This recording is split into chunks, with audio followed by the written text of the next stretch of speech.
Hey guys, it's Lisa, Salesvision, the 100 video challenge, and today is what is it? Day 19 of the Salesvision 100 video challenge.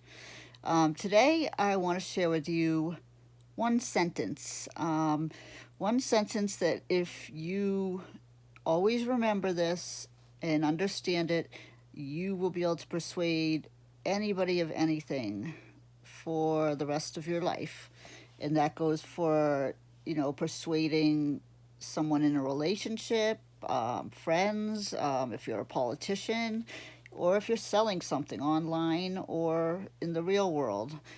This one sentence has 5 parts to it, and it's your ticket to persuading somebody of anything. Just use it wisely, use it for good, because it has been used for evil in the past too. Okay, the one sentence is it's from the One Sentence Guide to Persuasion, which is a book and course, and the sentence is a quote by Blair Warren, who is the author of the One Sentence Guide to Persuasion. Okay, and the one sentence is, let me make sure I get it right.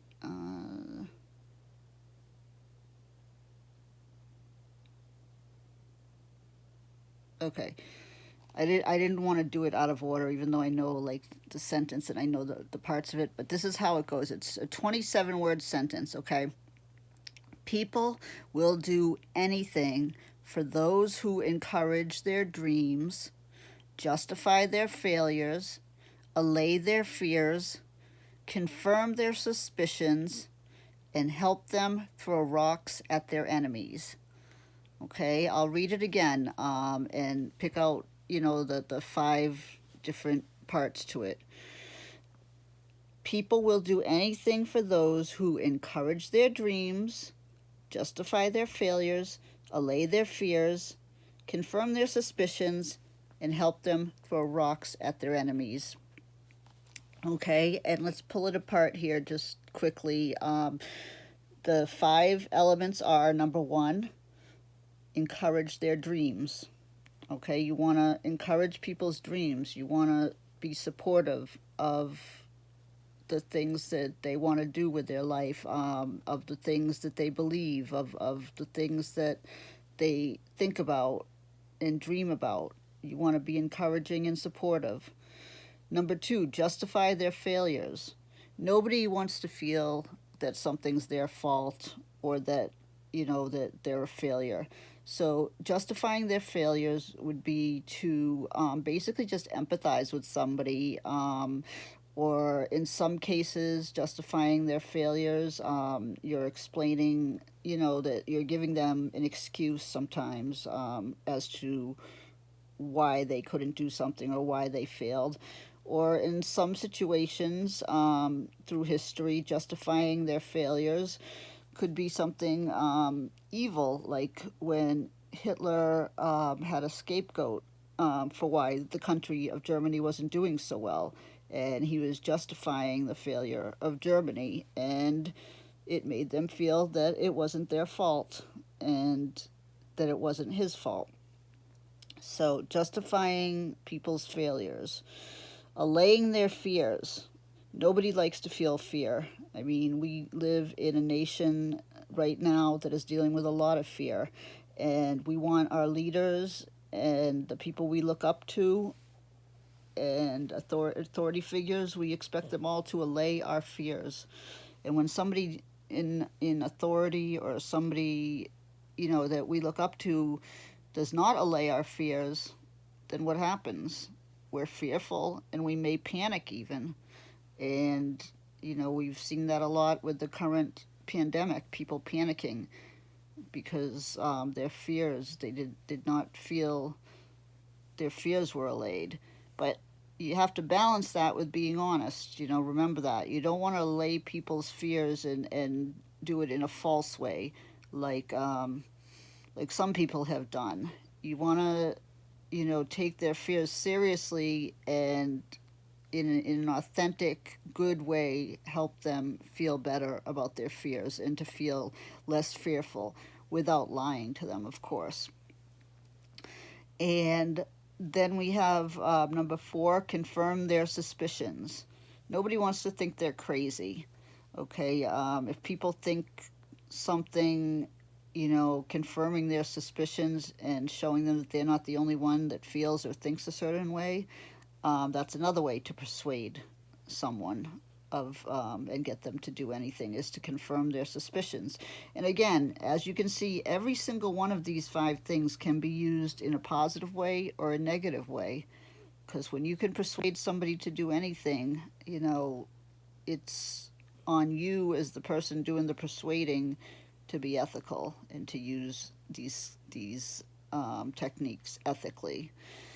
And lastly, the 5th thing, spooky. My cat just totally closed out my page. Okay.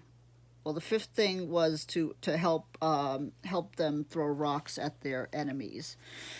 And everybody likes, someone who is supportive of them. And, if there's somebody who they consider an enemy and you tell them that you don't like that person either, or, that you're against whoever they're against, that is one way to bond with somebody. And that's a dangerous thing, because, people who throw rocks at your enemies, sometimes do that as a way to lure you over, and in reality, they don't feel the same way as you, or they could be reinforcing something negative. Like if you dislike somebody and you really have no basis to do that, and someone else also confirms that you're right to dislike that person,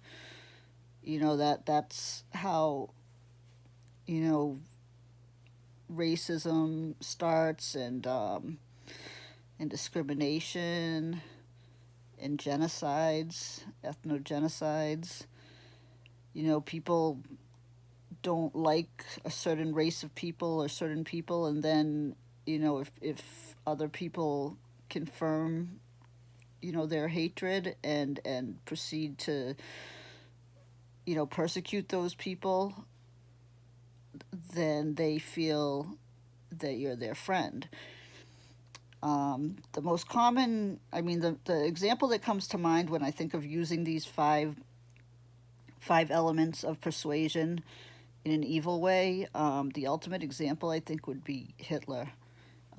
He mastered these 5 elements of persuasion, and he was able to get people who were not all evil people. Some of them were good people, but he was able to persuade them, that the Jews and other persecuted people during the Holocaust, that they were the enemy, and people who normally wouldn't kill other people or support, concentration camps, were cheering him on and getting caught up in the mob mentality.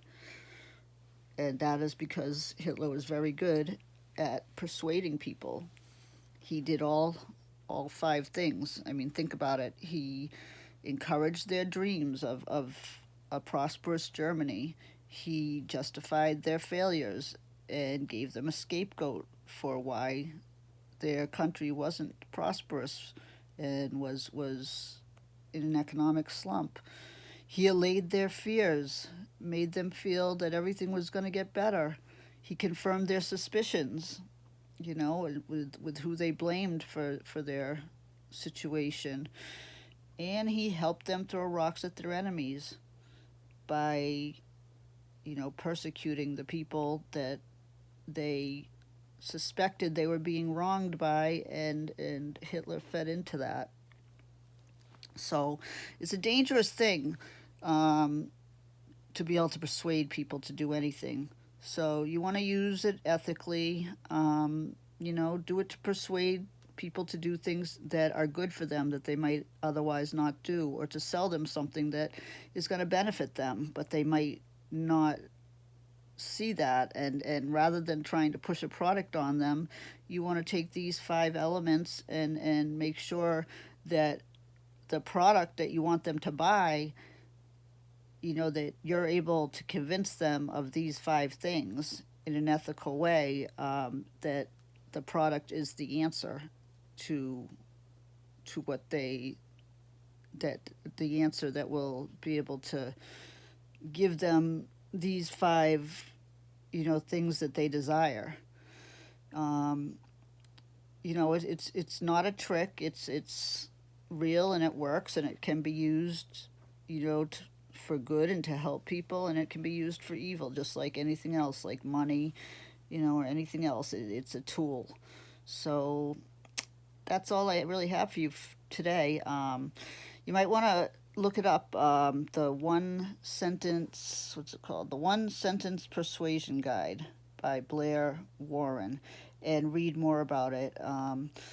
It's interesting. I've done a lot of thinking about it, and when I write emails and I'm trying to sell a product and come up with sales copy, I try to put a little bit of each of those 5 elements into the sales copy. Um, and usually that is the most successful type of sales letters to convert prospects into buyers and believers. And another example that I just happened to think of as I was talking was cults and cult leaders are very good at persuading people, and tend to really leverage these 5 things. And that's why it's so hard to speak sense to people who are brainwashed, who are following a leader, and they've been convinced to follow them based on those 5 things. It's very hard to convince them rationally or show them any proof to make them see different, because they've been persuaded, and to such an extent that you can't unpersuade them even with what you see as proof. All right, I'm rambling. I think I'm overtired. I think that you get the gist of it. So have a great day. Tomorrow, I'm not sure what we'll talk about, but I'll be a little more coherent than I was today, hopefully. And have a great day, everybody. Love you. Bye.